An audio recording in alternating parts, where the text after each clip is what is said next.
नमस्कार साथियों, कैसे हैं आप सब। आइए केस का किस्सा में इस सीरीज में आज हम जानते हैं नीलावती बेहरा बनाम उड़ीसा राज्य का मामला।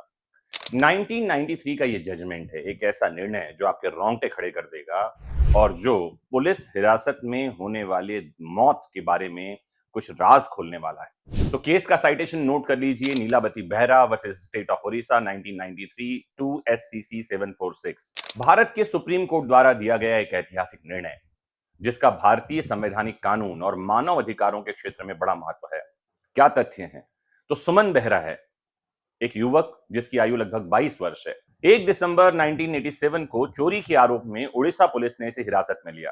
ठीक अगले ही दिन 2 दिसंबर 1987 को सुमन बेहरा का शव पुलिस चौकी के पास रेलवे ट्रैक पर मिलता है। उसके शरीर पर कई चोटों के निशान थे, जिससे स्पष्ट हुआ था कि उसकी जो मौत है वो अप्राकृतिक थी, यानी नेचुरल नहीं थी। सुमन की मां है नीलावती बेहरा। इन्होंने सुप्रीम कोर्ट को एक सिंपल लेटर लिख दिया जिसमें उन्होंने आरोप लगाया कि उनके बेटी की मौत पुलिस हिरासत में यातना के कारण हुई है और उसके बाद उसके शरीर को रेलवे ट्रैक के पास फेंक दिया गया था। सुप्रीम कोर्ट ने नीलावती बेहरा के पत्र को संविधान के आर्टिकल 32 के तहत रिट पिटीशन के रूप में स्वीकार कर लिया, जिसका उद्देश्य हिरासत में हुई मौत यानी कस्टोडियल डेथ के परिणाम स्वरूप मुआवजे के दावे का निर्धारण करना था। उड़ीसा राज्य ने दावा किया कि सुमन बेहरा 2 दिसंबर 1987 को सुबह 3 बजे पुलिस हिरासत से भाग गया था और उसकी मौत ट्रेन दुर्घटना में हुई थी। हालांकि इस दावे का समर्थन करने के लिए कोई पुख्ता सबूत उन्होंने नहीं दिया था, कोई ठोस सबूत, कोई विश्वसनीय साक्ष्य उनके पास नहीं थे। सुप्रीम कोर्ट ने सुंदरगढ़ के जिला न्यायाधीश जो हैं उनको मामले की जांच करने के लिए निर्देश दिया। जिला न्यायाधीश की रिपोर्ट में पाया गया कि सुमन बेहरा की मृत्यु पुलिस हिरासत में लगी चोटों के कारण हुई थी। ये एक असंवेदनशील मामला था जहां पुलिस टॉर्चर के कारण कोई व्यक्ति मर जाता है और मरने के बाद पुलिस उसकी लाश को रेलवे ट्रैक के पास फेंक देती है। सुप्रीम कोर्ट ने इस मामले में कई महत्वपूर्ण सिद्धांत दिए जो लॉ स्टूडेंट्स के लिए एक मील का पत्थर है, जो उनके स्टडी का पार्ट है। कोर्ट ने माना कि सुमन बेहरा की हिरासत में मृत्यु उसके जीवन और व्यक्तिगत स्वतंत्रता यानी आर्टिकल 21 में जो उसे right to life in personal liberty दी गई है, जो मौलिक अधिकार की गारंटी भारत का संविधान लेता है, इसका स्पष्ट उल्लंघन है। कोर्ट ने इस बात पर भी जोर दिया कि हिरासत में लिए गए व्यक्तियों को भी आर्टिकल 21 के तहत वो अधिकार प्राप्त हैं जो आम आदमियों को प्राप्त हैं और पुलिस की ये ड्यूटी है कि वो उसकी राइट टू लाइफ और पर्सनल लिबर्टी की सुरक्षा सुनिश्चित करे। Strict liability doctrine supreme court ने इस मामले में प्रतिपादित किया। न्यायालय ने कहा कि हिरासत में हुई मौतों के मामले में राज्य के स्ट्रिक्ट लायबिलिटी यानी सख्त दायित्व बनता है। इसका मतलब यह है कि यदि किसी व्यक्ति की हिरासत में मौत होती है तो राज्य पर ही यह साबित करने का भार होगा कि मौत किन परिस्थिति में हुई है। बर्डन ऑफ प्रूफ स्टेट पर होगा, जेल डिपार्टमेंट पर होगा, पुलिस पर होगा।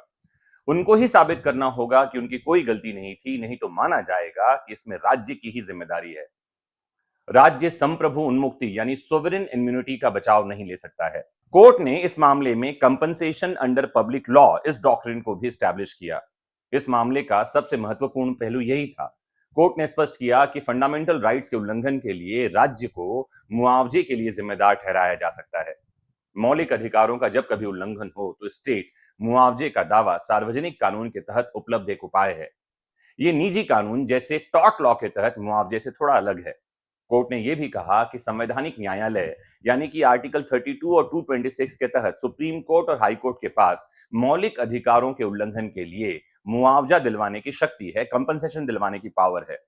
यह सुनिश्चित करता है कि मौलिक अधिकारों के उल्लंघन के मामलों में प्रभावी उपचार सुनिश्चित होना चाहिए। इस मामले में सुप्रीम कोर्ट ने जिम्मेदार अधिकारियों के खिलाफ कार्यवाही करने के आदेश तो दिए ही दिए, साथ ही उड़ीसा राज्य को नीलावती बेहरा को 1.5 लाख रुपए का मुआवजा देने का भी निर्देश दिया।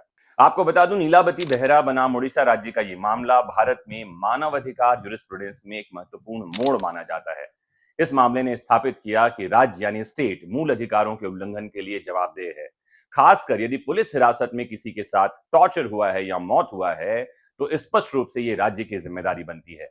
इस निर्णय ने भारत में हिरासत यानी कस्टडी में जो टॉर्चर और डेथ हो रही है, जिसे यातना और मृत्यु कहा जाता है, उससे निपटने के लिए मजबूत कानूनी अधिकार प्रदान किया है और राज्य की जवाबदेही को तय किया है। मुझे उम्मीद है कि एक लैंडमार्क जजमेंट को कम शब्दों में आपको मैं समझा पाया होऊंगा और आप समझ पाए होंगे। आप अगर ऐसे ही किसी निर्णय के बारे में और जानकारी चाहते हैं तो जरूर कमेंट बॉक्स में जुड़कर हमें बताइए। साथ ही ये भी बताइए कि निर्णय के और कौन से पहलुओं को मैं इसमें जोड़ूं ताकि आपको निर्णय को समझने में और मदद मिले। मैं आपके लिए लेकर आता रहूंगा केस का किस्सा, जिसमें आप निर्णयों को, जजमेंट्स को बहुत आसानी से समझ पाएंगे। मोस्ट इंपॉर्टेंटली आपको करना क्या है पता ही है। अगर आपने सब्सक्राइब कर लिया है तो बेल आइकॉन क्लिक कर लीजिए, शेयर कीजिए, कमेंट कीजिए, जुड़िए, क्योंकि आपके कमेंट हमको मोटिवेट करते हैं। नमस्कार, जय हिंद।